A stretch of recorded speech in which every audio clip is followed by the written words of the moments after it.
어떤 엄마는 아이의 이름을 부르며 산다. 어떤 엄마는 자신의 아픔을 승화시킨다. 이 이야기는 걷는 것조차 힘들었고 살아있는 것마저 모질게 힘들었던 한 엄마가 두 아이를 위해 억척스럽게 살면서도 웃음을 잃지 않았던 이야기다. 칼바람이 유독 매섭게 부는 겨울밤.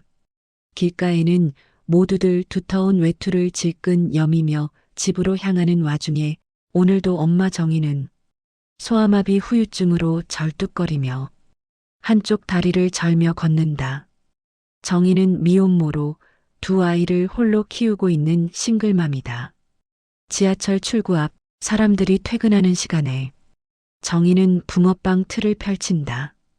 반죽을 붓고 팥을 얹고 뒤집는 동작 하나하나가 느리고 조심스럽다. 그래도 정희는 매일 나온다. 하루라도 쉬면 아이들에게 고기 반찬을 해줄 수 없기 때문이다. 집에는 초등학생 아들 동훈이와 초등학교 입학을 앞둔 유치원생 딸 민서 두 아이가 기다리고 있기 때문이다. 인생이 너무 힘들고 포기하고 싶을 정도로 지치지만 유일한 의지와 안식처는 두 아이들이다.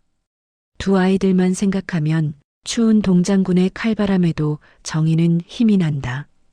두 복덩이는 정희가 하루하루를 버티게 하는 유일한 원동력이다.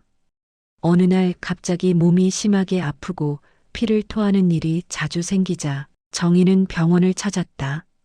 병원에서 정희는 청천벽력과 같은 말을 듣는다. 말기암 진단. 의사는 말한다. 항암 치료를 당장 시작해야 합니다. 정희는 잠시 계산기를 두드리듯 머릿속을 헤아리다. 고개를 젓는다. 애들 졸업식까지만 조금만 버티고 싶어요. 그날 밤 정희는 통증으로 바닥에 주저앉지만 아이들 앞에서는 애써 해맑게 웃는다. 오늘 붕어빵 많이 팔렸어. 정희는 주머니에서 꼬깃꼬깃 삶의 흔적이 남아있는 1,000원짜리 뭉치를 아이들에게 자랑스럽게 보여줬다. 아들 동훈이는 학교에서 놀림을 받고 난다. 너네 엄마 다리 이상하게 걷잖아. 너 몸에서 붕어빵 냄새 난다. 하하. 집에 돌아온 동훈이는 조심스럽게 말을 꺼낸다. 엄마는 왜 다른 엄마들처럼 안 걸어? 정희는 잠시 멈췄다. 손에 들고 있던 뒤집개를 내려놓고 붕어빵 하나를 꺼내 동훈이에게 건넨다. 엄마는 다른 엄마들과 다른 게 아니라 조금 느릴 뿐이야. 동훈이는 붕어빵을 받아들고 더 이상 말을 잇지 못했다. 그 말 뒤에 정희는 혼자 울음을 사귀며 아이들 저녁을 차려주기 위해 몸을 기울이며 천천히 일어섰다. 병 진단을 받은 지 석 달이 지난 어느 날, 설날 아침이 밝았다. 정희는 절뚝이며 부엌에 선다. 아이들이 말한다. 엄마, 오늘은 쉬어도 돼. 아이들은 이미 어느 정도 알고 있는 듯하다. 정희는 웃으며 냄비에 물을 붓는다. 설날엔 떡국 먹어야지. 한 손으로 국자를 잡고 떡을 넣는다. 김이 오르는 냄비 앞에서 정희는 아이들에게 말한다. 내년에도 너희 1살 더 먹으면 엄마가 소고기가 들어간 맛있는 떡국 끓여줄게. 아이들은 웃으며 고개를 끄덕인다. 정희는 국을 거의 먹지 않는다. 아이들이 즐겁게 먹는 모습을 영원히 눈에 간직하고 싶기 때문이다. 아이들 먹는 모습을 배부르게 바라본다. 겨울이 깊어질수록 정희의 몸은 빠르게 무너진다.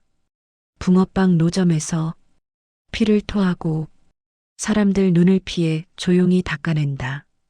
일을 마치고 돌아오는 도중 정희는 집 계단에서 쓰러진다. 지나가던 이웃이 신고하여 응급차에 실려 병원으로 향했다. 병원에서 의사는 말한다. 시간이 많지 않습니다.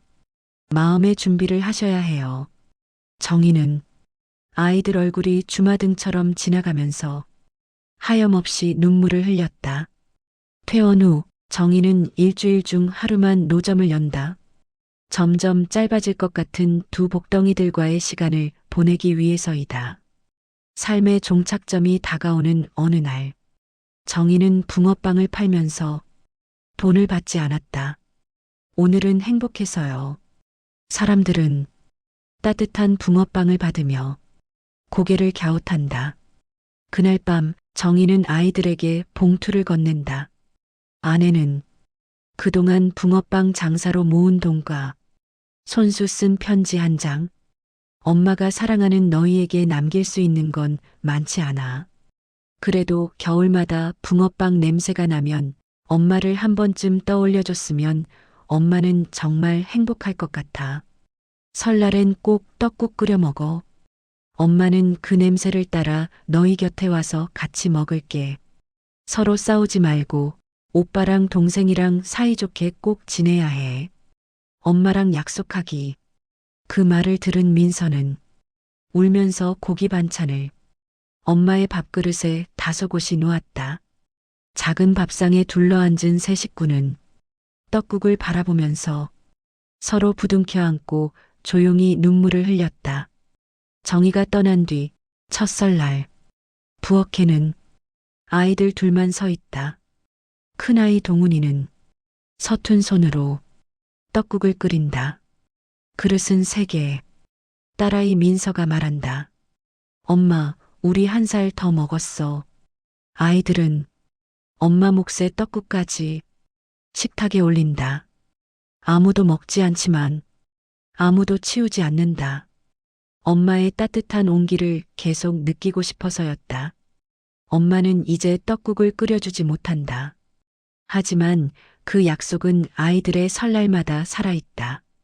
한 그릇의 떡국은 사랑이었고 기다림이었고 끝내 다 전하지 못한 엄마의 마음이었다. 그래서 아이들은 오늘도 엄마 몫의 떡국을 남겨둔다.